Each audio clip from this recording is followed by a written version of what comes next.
Preden smo imeli elektriko in računalnike, so že obstajali stroji, ki so se lahko gibali sami. Niso uporabljali baterij ali elektronskih programov. Namesto tega so delovali s pomočjo vrvi, uteži, zobnikov, vode, zraka in pare. Eden najjasnejših primerov tega prihaja iz starodavne Aleksandrije. Tukaj je živel Hero iz Aleksandrije, matematik in inženir iz 1. stoletja. Ustvaril je in pisal o različnih avtomatskih strojih. Sem spadajo tempeljska vrata, ki so se samodejno odpirala, naprava, ki je izdala sveto vodo, ko si vanjo vrgel kovanec, in mehanske predstave, ki so se samodejno premikale. Ena izmed njegovih najbolj domiselnih zasnov je bilo majhno vozilo s kolesi. Tega ni upravljal človek. Preden so ga zagnali, so najprej uredili vrv znotraj, da je vozilo sledilo izbrani smeri. V notranjosti je bila obešena tudi težka utež. Ko se je utež počasi spuščala, je vlekla vrv. Vrv je poganjala kolesa. Če je vrv različno navita na obeh kolesih, vozilo zavije. Če pa se obe kolesi vrtita enako, gre naravnost. To pomeni, da lahko vnaprej nastaviš, kdaj bo šlo naravnost, zavilo ali se ustavilo, kot preprosta programska koda. Namesto računalniške kode pa ukaze dajejo vrvi in vrteči se deli. Tak sistem so uporabili v gibljivem miniaturnem gledališču. Celoten oder se premika, medtem ko se figure samodejno premikajo in prikazujejo zgodbo pred občinstvom. Hero ima še eno napravo, ki je podobna sodobnemu avtomatu. Ko nekdo vrže kovanec, ta pade v majhno posodo, ki je pritrjena na ročico. Zaradi teže kovanca se ventil za trenutek odpre in izpusti pravo količino svete vode. Ko pa kovanec pade iz posode, se ventil samodejno zapre. Mehanizem je preprost, vendar je osnovna ideja enaka kot pri avtomatu. Zdaj vstavi denar in stroj bo samodejno izdal izdelek na drugi strani. Še preden se je rodil Hero iz Aleksandrije, je na Kitajskem obstajala stara zgodba o človeku, ki je ustvaril nekaj, kar je povezano z mehanskimi deli. To je mogoče najti v starodavnem taoističnem besedilu, imenovanem Liezi. V zgodbi je obrtnik po imenu Yan Shi pokazal kralju Muju iz Zhouja mehansko figuro v naravni velikosti. Izgledala naj bi kot pravi človek, lahko je hodila, premikala glavo, pela in plesala. Ko je figura delovala na način, ki je razjezil kralja, jo je Yan Shi odprl. V notranjosti so bili deli iz lesa, kože, lepila in laka. Vendar ne smemo takoj reči, da je to pravi robot. Liezi je filozofski tekst, ki vsebuje zgodbe, nauke in dogodke, ki jih je težko dokazati. Tudi ni natančno znano, kdaj je bila knjiga v celoti napisana. Nekateri učenjaki verjamejo, da vsebuje stare dele, vendar je različica, ki je prišla do nas, morda bila urejena ali združena v poznejšem obdobju. Ni ostanka stroja, risbe ali jasnih navodil o tem, kako je bil narejen mehanični človek Yan Shija, ni ostalo. Zato je bolj pravilno, da to obravnavamo kot starodavno zgodbo o avtomatonu, ne kot potrjeno arheološko odkritje, a je vseeno res impresivno.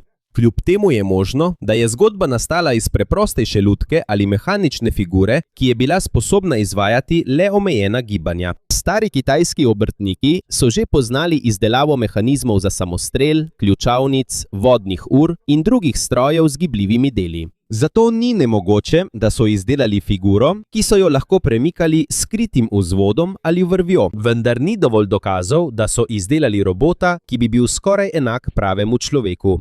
Čeprav je zgodba o Yan Shiju znana le kot legenda, nam še vedno kaže nekaj pomembnega. Pred 1000 leti so se ljudje že spraševali, ali je mogoče narediti nekaj, kar se lahko premika in obnaša kot živo bitje. In v Aleksandriji to ni bila več le zgodba. Herojevi načrti so pokazali, da lahko človek stroju vnaprej določi gibanje tudi brez elektrike, motorja ali računalnika.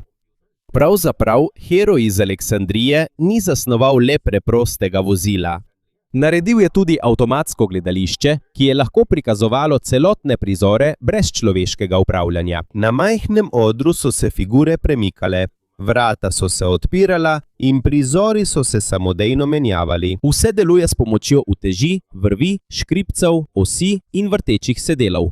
Ko je sistem enkrat zagnan, neprekinjeno prikazuje pripravljeno predstavo. To ni pravi robot, ki bi razmišljal. Sledi le gibom, ki jih je ustvarjalec vnaprej nastavil pred začetkom predstave. Vendar pa je ta ideja zelo pomembna. Ukazi za stroj so kot zapisani v razporeditvi vrvi. Ko se spremeni način navijanja, se spremenijo tudi gibi in čas vsakega dela. Pred občinstvom je predstava lahko videti kot čarovnija, toda v ozadju vse poganjata fizika in skrbno načrtovana zasnova. Hero je uporabil tudi toploto in zrak, da so se velika vrata templja samodejno odprla. Ko se na oltarju prižge ogenj, se zrak v skriti posodi segreje in razširi. To potisne vodo v visečo posodo. Ko se posoda oteži, povleče vrvi, ki so pritrjene na vrata. Zaradi tega se vrata postopoma odpirajo. Ko se ogenj ugasne, se zrak ohladi, voda se vrne v prvotno posodo in vrata se samodejno zaprejo. Za ljudi, ki mehanizma ne vidijo, se zdi, kot da ogenj sam ukazuje vratom. Hero je izdelal tudi aioli pil. To je okrogla posoda, ki se vrti, ko para izhaja iz dveh ukrivljenih cevi. Ni bila uporabljena za pogon tovarne ali vozila. To je bila zgolj demonstracija, kako lahko para povzroči vrtenje. To je pokazalo, da so že stari inženirji poznali moč pare. Toda takrat še niso obstajali materiali, tovarne in potrebe, ki bi spodbudile razvoj sodobnega parnega stroja. Po mnogih stoletjih so se avtomatski stroji še bolj razvili v Bagdadu. V 9. stoletju so živeli bratje Muhamed, Ahmad in Al-Hasan. Bolj so znani kot Banu Musa. Vsi so študirali matematiko, astronomijo in inženirstvo. Bili so tudi del obdobja, ko je bil Bagdad veliko središče učenja. Napisali so Kitab al-Hijal ali knjigo iznajdljivih naprav. V njej je opisanih približno 100 mehanskih naprav. Veliko njihovih zasnov uporablja vodo, zrak, ventile in plovce. Obstajajo posode, ki samodejno dajajo pravo količino pijače. Obstajajo tudi fontane, ki spreminjajo obliko razpršilnika. Obstajajo svetilke, ki samodejno dodajajo olje, medtem ko gorijo. Pri navadni posodi voda teče ven, ko jo odprete. Toda pri zasnovah Banu Muse so v notranjosti ventili, ki se samodejno odpirajo ali zapirajo, glede na višino in težo vode. To je kot preprost samodejni krmilni sistem. Ko voda doseže določeno raven, se en del premakne in zapre prehod. Ko pa voda pade, se prehod ponovno odpre. Tukaj ni računalnika, ki bi to nadzoroval. Sama voda poganja sistem. Obstajajo tudi stare študije, ki povezujejo Banu Muso z avtomatsko piščalno napravo. Zrak ustvarja zvok, medtem ko vrteči se del določa, katera odprtina se bo odprla in kdaj bo zazvenela. S spreminjanjem razporeditve izbuklin na vrtečem se valju je mogoče spremeniti zaporedje not. Vendar tega ne smemo opisovati kot sodobnega humanoidnega robota, ki igra na odru. To je bolj jasen primer samodejnega glasbenega inštrumenta, ki uporablja mehanski nadzor.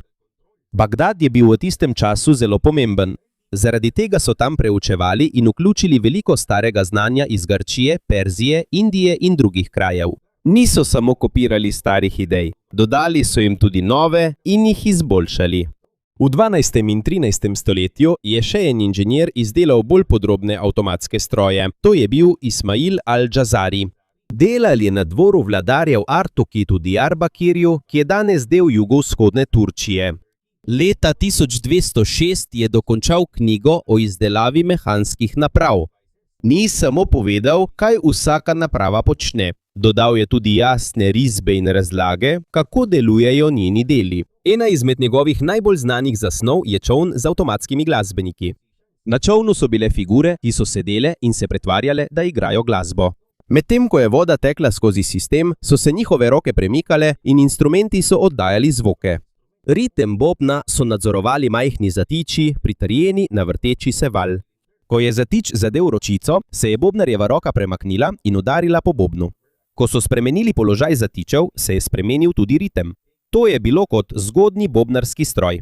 Razlika je bila v tem, da je bil iz lesa in vode in uporabljali so mehanske dele namesto elektronike. Prav tako ni jasno, ali se čoln premika sam, brez da bi ga kdo potiskal ali usmerjal. Kar je zagotovo prikazano v zasnovi, je samodejni nastop glasbenikov, medtem ko so na čolnu. Al-Džazari je izdelal tudi avtomatske naprave za umivanje rok. V eni od zasnov je figura, ki zliva vodo. Po uporabi vode drug del naprave poda milo in brisačo v pravilnem zaporedju. Naredil je tudi velike vodne ure s figurami, pticami, zvoki in različnimi gibi, ki spremljajo minevanje časa. Ena najbolj znanih med njimi je slonova ura, ima veliko figuro slona. Na vrhu so ljudje, zmaji, ptice in druge mehanske figure. V notranjosti je posoda, ki se počasi potaplja v vodo. Njeno gibanje sproži naslednje gibanje celotne ure. Ko mine določen čas, se figure premaknejo in zasliši se zvok. Nato se sistem vrne, da začne znova. Ne zato, ker bi ti naprave imele razum. Prava spretnost je v tistem, ki jih je ustvaril. Natančno je moral načrtovati čas, težo, moč vode, velikost odprtin in gibanje vsakega dela. Če je ena mera napačna, se lahko voda prehitro premika, zvok zamuja ali pa se figura sploh ne premakne. Zato avtomatski stroji Nahira, Banu Muse in Al-Jazarija niso bili le igrače za bogate. Pokazali so, da je mogoče zahtevno nalogo razdeliti na majhne ukaze. Najprej se premakne ventil. Nato se zavrti kolo. Z večkratnim vlečenjem vrvi se na koncu premakne figura. To je tudi osnovna ideja avtomatizacije danes. Urejeno zaporedje ukazov, ki jih stroj izvaja, brez potrebe po nadzoru vsakega gibanja. Al-Jazari ima še en pomemben dizajn, ki se še danes uporablja v številnih strojih. To sta gonilka in ojnica. S tem pretvori neprekinjeno vrtenje v gibanje naprej in nazaj. Naprimer, ko se kolo vrti, lahko potiska in vleče bat. Al-Jazari je ta sistem uporabil v vodni črpalki v začetku 13. stoletja. Enako načelo še vedno najdemo v črpalkah in vozilih, ki uporabljajo batne motorje. Toda to ne pomeni, da je on edini izvor vseh sodobnih motorjev. Številni inženirji so v naslednjih stoletjih dodajali in izboljševali zasnovo. Po več kot 500 letih je francoski inženir ustvaril avtomatske figure, ki so se skoraj gibale kot žive. To je bil Jacques de Vaucanson. Leta 1738 je v Parizu predstavil flavtista v naravni velikosti. V njem ni bila skrita glasbena skrinjica. Figura je resnično pihala zrak skozi flavto, medtem ko so njeni mehanski prsti prekrivali različne luknje. V notranjosti so bili mehovi, ki so služili kot pljuča. In so nadzorovali, kako močan bo zračni tok iz ust figure. Njeni prsti pa so se premikali po vnaprej določenem vzorcu. Zaradi tega je lahko zaigral 12 različnih melodij. Preučila ga je tudi Francoska akademija znanosti.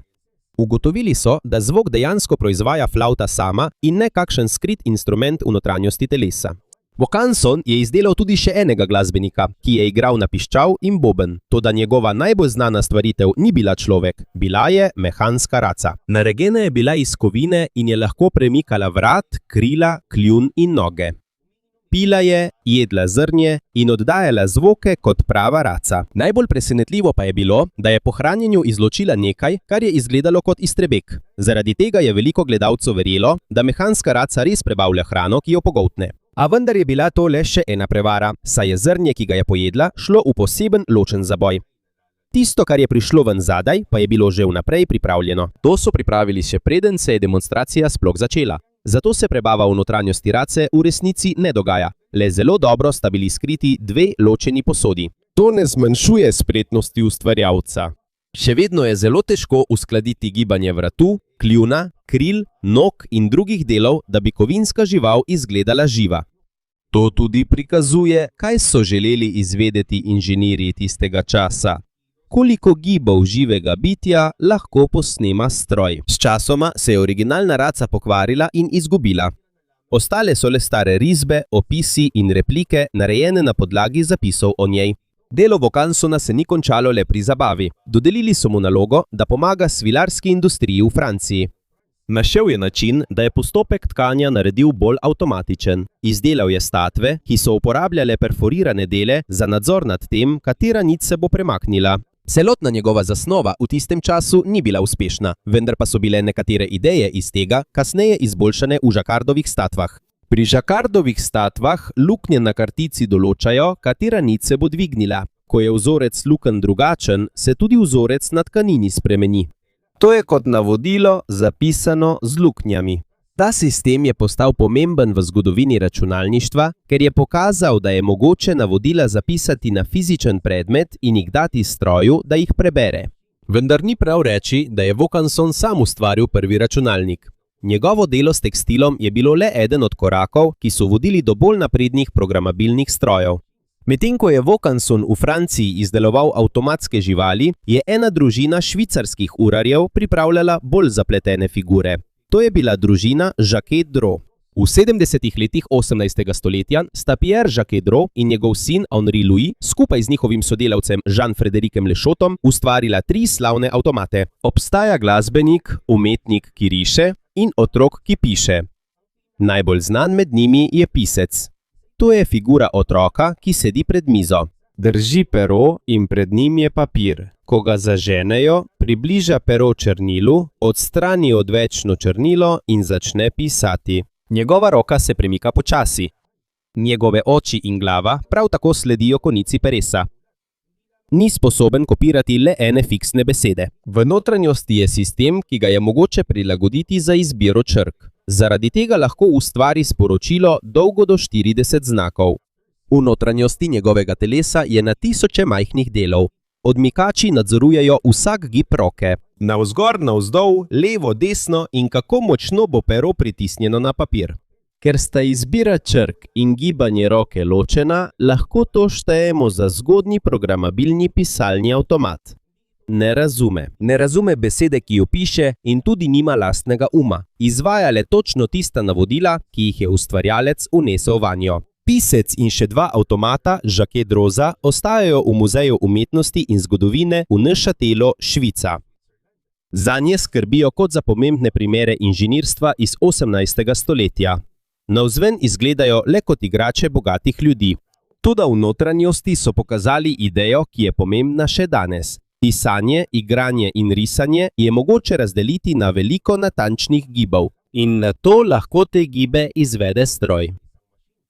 Pisec je še bolj zapleten, kot se zdi na zunaj. Ko pero pride do konca vrstice, se roka samodejno vrne na začetek. Ko potrebuje novo črnilo, pero ponovno pomaka v črnilo. Črke tudi ne izgledajo, kot da bi prišle iz tiskalnika.